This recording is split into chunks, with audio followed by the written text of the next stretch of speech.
You probably did not start it on purpose. The first time, it was a quiet sentence.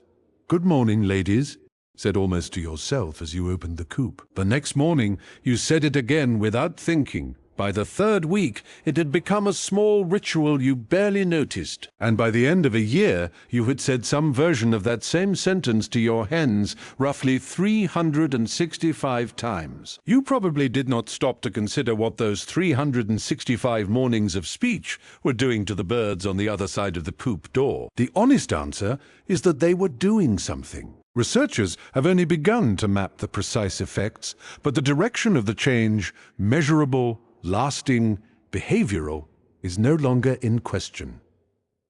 Here is what nobody tells you. A year of soft, consistent speech to a flock changes the flock.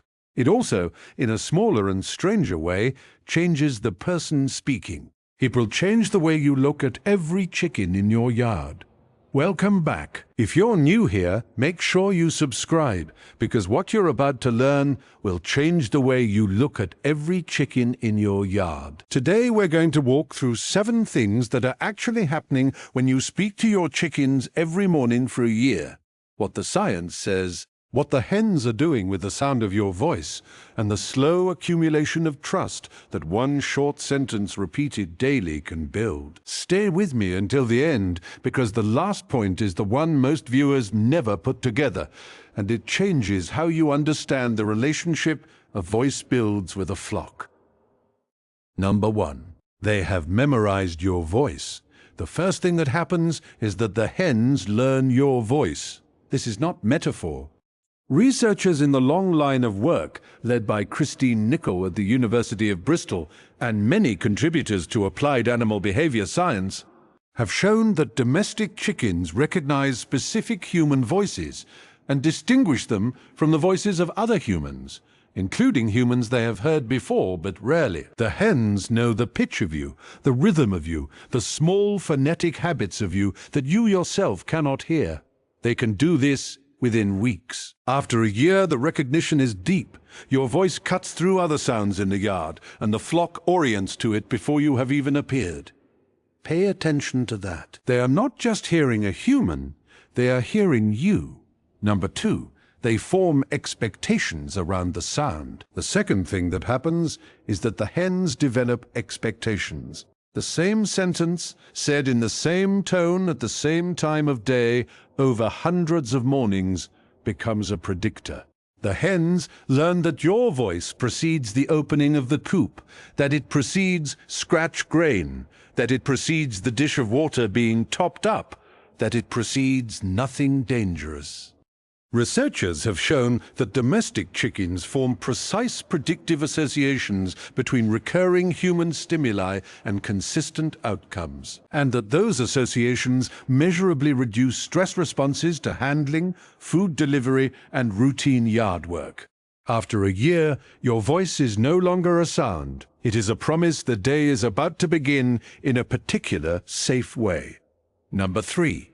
Their cortisol drops in your presence. Researchers measuring stress hormones in domestic hens have found that birds raised with consistent, calm human contact show lower baseline cortisol than birds raised without it. The effect is most pronounced when the human contact includes voice, soft, regular, predictable speech, rather than only physical handling. The University of Bristol's welfare research treats vocal interaction as one of the more reliable cortisol-modulating variables in domestic chicken keeping. After a year of speaking to your hens every morning, what you have done, measurably, biochemically, is lower the average stress your flock carries through its days. They sleep better. They lay more reliably. They preen more. They fight less. Stay with me here, because this one is going to feel remarkable. A short sentence, said gently, repeated for a year, has measurable effects on the hormonal weather of an entire flock. Number 4, they begin to call back. Most chicken keepers do not realize this is happening because the callback is so quiet. After several months of consistent morning speech, hens begin to make a particular kind of soft response when they hear your voice. Researchers have noted that the response is not the loud announcement cluck that meets food. It is closer to the soft contact call that hens use among themselves, the one that says, in the simplest terms, "I am here and I am with you." When your hens make that call back to your voice, what they have done is included your voice in their flock's vocal exchange. You are no longer a sound source.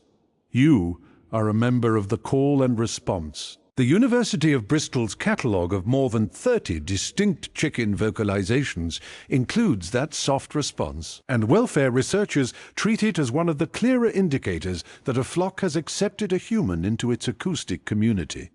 Number 5. Specific words become specific cues.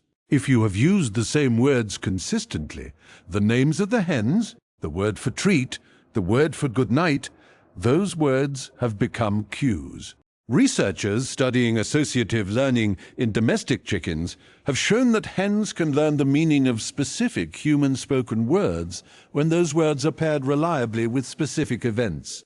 The number of words an individual hen can learn is small compared to a parrot or a corvid, but it is not zero. It is more than most people guess. After a year, the names of your hens are not just sounds, they are signals that orient the right hen to look up. The word for treat is not just a noise, it is the trigger for a specific anticipatory behavior.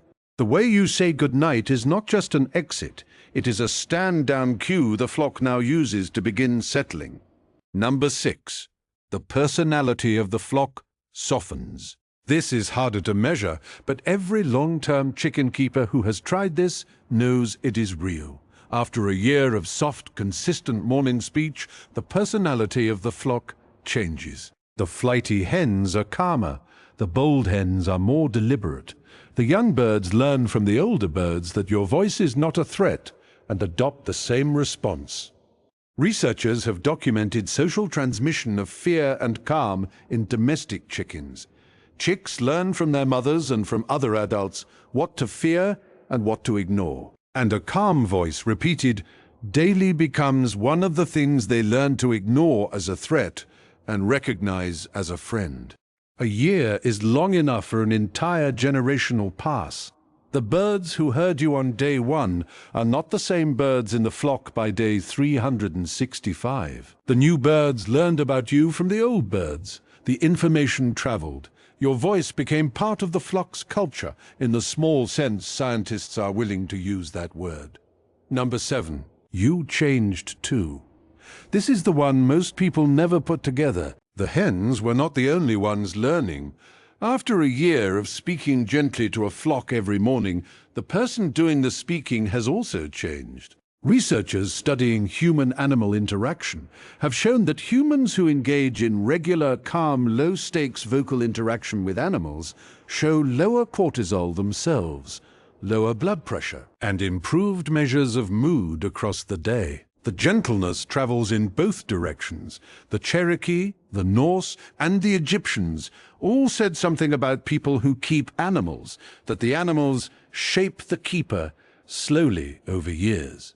None of that folklore was invented out of nothing. It was generations of patient human observation, seeing what cognitive science has only confirmed in the last 20 years. A year of speaking softly to a flock changes the flock.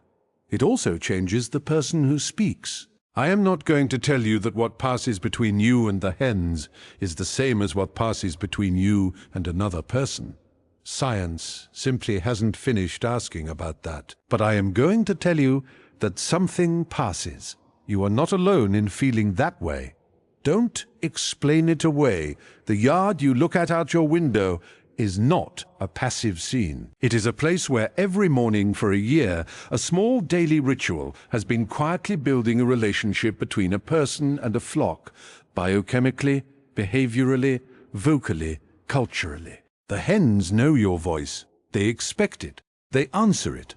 And in the soft economy of your shared mornings, both sides have grown calmer than they would have been alone. You have been living next to a kind of relationship like that for years without knowing the full shape of it. Now you know. Tell me in the comments, what is the first thing you say to your flock in the morning, and how long have you been saying it? I read every one. Some of the stories this community has shared have stayed with me long after I read them. I'll see you in the next one.